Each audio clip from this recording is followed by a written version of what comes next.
Hi guys, so in today's story, I wanted to talk about this lady, and her story comes directly to us from Jamaica Observer, and the headline says, the Trelawny police have given Sylvia Montaque Brown until noon on Tuesday to turn herself in as they continue investigation into her husband's death. Her brother, 60-year-old gardener Lester Judge Montague, was on Monday charged with murder in connection with the killing.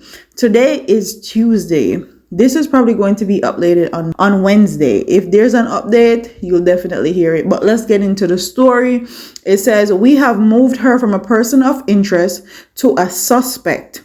We expect her to bring herself into the police. Commander of the Trelawny Police Division, Deputy Superintendent of Police, Winston Milton, told Jamaica Observer on Monday. Montague Brown has not been seen since residents discovered the lifeless, bludgeoned, blood-drenched body of 59-year-old fisherman David Brown in bushes close to their matrimonial home on Saturday morning. The body, which had multiple wounds, was wrapped in a white bed sheet. It was discovered on sheet of zinc close to the couple's house.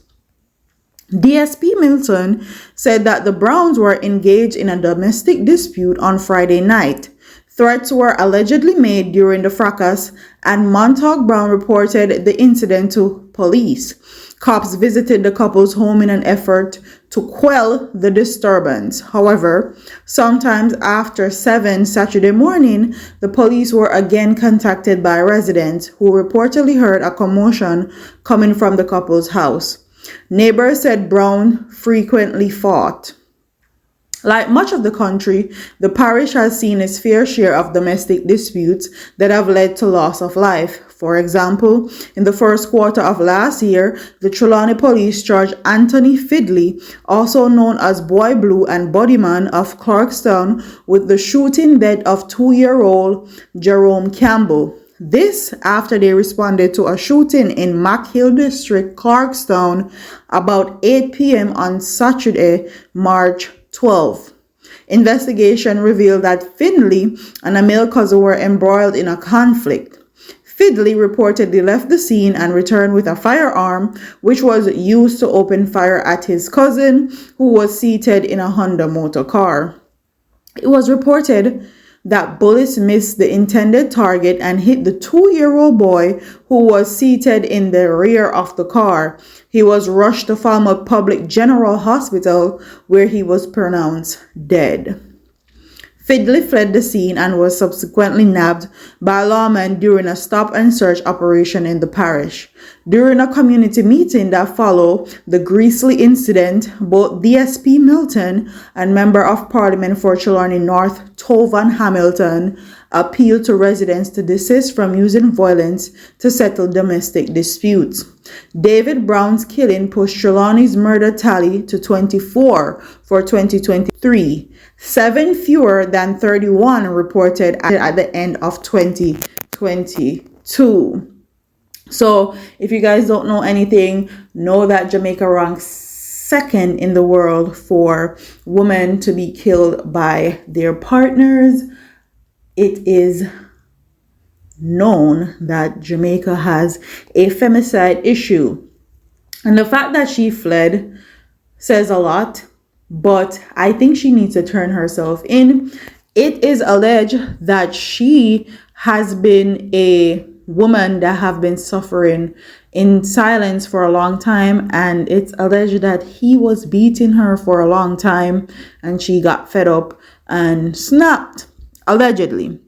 This is what the people are saying that live in the community. But we won't know if that is true or not until she actually turn herself in, give an official statement, and probably plead guilty and say it was self-defense.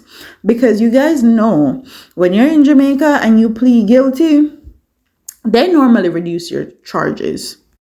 And I will say some Jamaican men have issues with women, whether that is trauma issues because they were raised by a single mom and their dad weren't in the household to teach them how to be a man and how to actually deal with domestic disputes or to deal with women. So a lot of times these simple issues turn into larger conflict, which end up in someone losing their life. And I also feel like in general, Jamaica has a conflict resolution problem. I feel like they need to take it back to the basics, take it back to back in the day where we had a literal conversation about how to deal with conflicts, especially how we used to have them in school, in social studies, how to deal with conflict, how to agree to disagree, how to end a argument peacefully. And I'm not just only talking about conflicts as far as relationships are concerned, like woman and man in a relationship. I'm also talking about conflicts with friends, family members, cousins, someone you don't know, strangers, somebody you work with. Conflict resolution in Jamaica is something that needs to be taught, something that needs to be prioritized. And also, I feel like there needs to be systems in place for women that are being abused. And I'm calling out Miss Babsy Grange. She is the Minister of Youth, Culture, and Music. And I feel like that is a part of our culture that needs to change. She needs to put something in place, or even not she, just put it out there in Parliament that there needs to be some type of assistance for people that are going through domestic violence, and that be women or men, because we know that in our culture it goes both ways. Sometimes a man will abuse a woman, sometimes a woman abuse the man. It goes both ways, and we need systems in place to prevent it, or even if we can prevent it, to actually help them get out of situations where they may be put in harm's way or they may lose their life. I really want to know though, what was this woman's story? What was the straw that broke the camel's back? Because from covering stories like this for years, I feel like it takes a lot for a woman, especially, to get to this place where she actually kills her husband allegedly.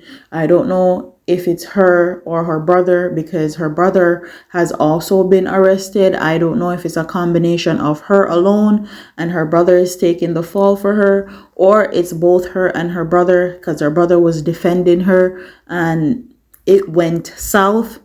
So I want to know what was the straw that broke the camel's back. What was the full story? What's her life story, and what is the history between her and her husband? Because that will paint a more clearer picture of what went on and how the situation need to be handled. She is an older lady, and for her to go to jail or to prison for a long time, I don't think that's going to be like the best option. But once you take somebody's life, you have to pay the consequence, and you have to pay the piper. You have to go pay the system that is in place that you took a person's life. So with that being said, I'm gonna end this video here. Comment what your thoughts are in the comment section. Do you think she took her husband's life because she snapped? Do you think she took her husband's life with her brother's help? Do you think that her brother did it and she wasn't a part of it and she's getting caught up in it? What are your thoughts on this whole situation? Don't forget to like, comment, share, and subscribe. Leave your comments in the comment section below, and I'll see you in the next one. Deuces.